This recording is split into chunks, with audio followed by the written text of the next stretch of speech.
पता लगा आपके बीच में से कोई खड़ा होकर गोली मार दे, फिर क्या करोगे, इसलिए बिठा रहा था मैं। यही जंतर मंतर, इसी पर आकर आपने मेरे हौसलों को बुलंद करके कहा कि लड़, हम तेरे साथ हैं।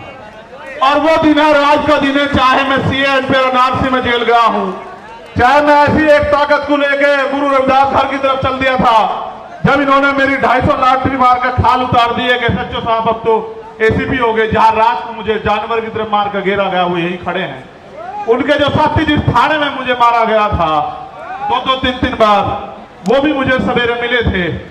मैंने उनसे एक दिन पहले भी ये बात कही, जब मैं पहलवानों के अंदर, मैं आदमी भूलता नहीं हूं भाई। जिसने 1 इंच भी साथ दिया, कतरा कतरा उसके लिए बहा दूंगा, लेकिन जिसने मेरे लोगों को सताया, जबकि आप जानते हैं कि मैं संविधान में विश्वास रखता हूं, चलो माफ कर दूंगा उसे भी,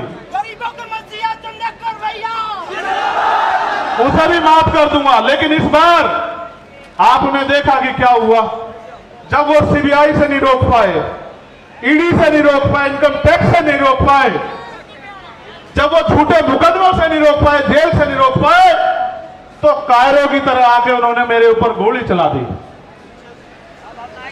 आपकी गोली की तमन्ना सच्ची थी और मेरे लोगों के खून के आंसुओं की संघर्ष की तमन्ना सच्ची थी।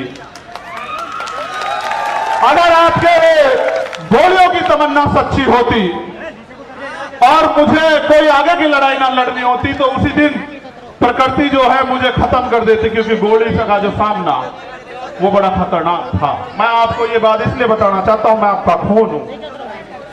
मैं कल भी था रहा था, आज भी था रहा हूं, और चाहे फर्श पर रहूं या अर्श पर रहूं या मिट जाऊं, मेरे खून का एक एक कतरा आपके स्वाभिमान सम्मान के लिए हमेशा खर्च होगा। मेरी बात को याद रखना। लोगों ने कितना गुमराह किया आपको, क्या क्या नहीं बताया, क्या क्या नहीं आरोप लगाए, फिर भी नहीं रोक पाए।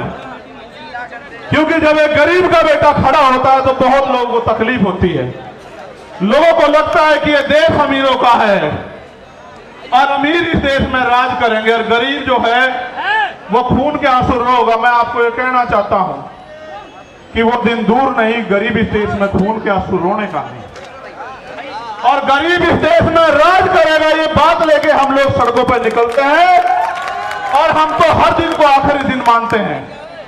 बात मेरी उसकी नहीं थी। जब मैं ज्ञापन पढ़ूंगा आपको पता लग जाएगा कि मैं अपनी लड़ाई लड़ने के लिए आया, या मैं अपनी सुरक्षा की मांग करने आया, या मैं सीबीआई जांच की मांग करने आया। मैं आपको बता दूंगा। मैंने समाज को इसलिए बुलाया अपने नाम से, क्योंकि मैं जानता हूं कि चाहे आप पे एक रोटी कम हो, चाहे आपको पानी ना मिले, चाहे गर्मी आपको कितनी परेशान कर रही हो, लेकिन आप मेरी बात के साथ खड़े रहोगे। और दिल्ली में आज आपने इतिहास लिख के दोबारा दिखा दिया मेरे लोगों। मुझे गर्व है आपके ऊपर,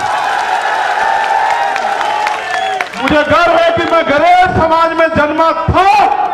मेरा समाज गरेट है और मेरा समाज सम्राट अशोक की तरह गरेट रहेगा। मुझे इस बात का गर्व है। ये बात मैंने आपको इसलिए बताई कि आज के जो हालात है ना, इन हालातों में एक गरीब के बेटे को रोकना जो ईमानदार भी है और संघर्षशील भी है, और जिसके गले में पट्टा नहीं है किसी का, वो बड़ा खतरनाक है। मैं भी तो भीम आर्मी का आपकी तरह सिपाही हूं, एक छोटा सा। सबसे पहले मैं धन्यवाद दूंगा जो पैदल चल गए, दोनों हाथ उठा के उनका बहुत बहुत धन्यवाद। फिर मैं धन्यवाद दूंगा उनका जो साइकिल से आए।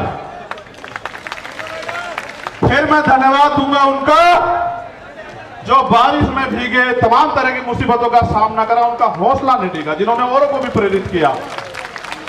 और फिर मैं धन्यवाद दूंगा जो बस से आए, ट्रेन से आए, कैसे कैसे आए, भूखे पेट आए, कैसे आए। मैं आज अपने परिवार के बीच में हूं, नेता नहीं हूं। यहाँ आपका खून हूं। मैं आपसे एक सवाल पूछना चाहता हूं बात की शुरुआत में ही। अगर मैं ये लड़ाई लड़ रहा हूं गरीबों की, कमजोरों की, पहले होता क्या था आप जानते हो। मैं आपका खून हूं कि गांव में ताकतवर आदमी, सामंती आदमी जिस बहन की बच्ची की चाहे उसकी चुन्नी खींच ले, उसके कपड़े खींच ले, उसको नोच ले, और फिर गांव में पंचायत होकर बात निमट जाती थी। किसी की बारात रोक दो, किसी के ऊपर पेशाब कर दो, किसी को थूक दो, किसी का थूक चटवा दो, किसी की मूंछ काट लो, किसी के पानी छूने पर हत्या कर दो। तो पहले ये ताकतवर लोग था, उनका जन्मसिद्ध अधिकार है। मगर जब से भीम आर्मी के सच्चे पहरेदार मैदान में आए हैं देश के अंदर, वो कर तो देते हैं घमंड में, लेकिन उन्हें नू नहीं पता, उनकी मां भी नहीं बचा सकती उन्हें। फिर सरकार को बहुत बड़ी, फिर वो जाते हैं जेल। जब वो जेल जाते हैं तो वहां बैठ के वो सोचते हैं कि हम किसकी वजह से जेल जा रहे हैं।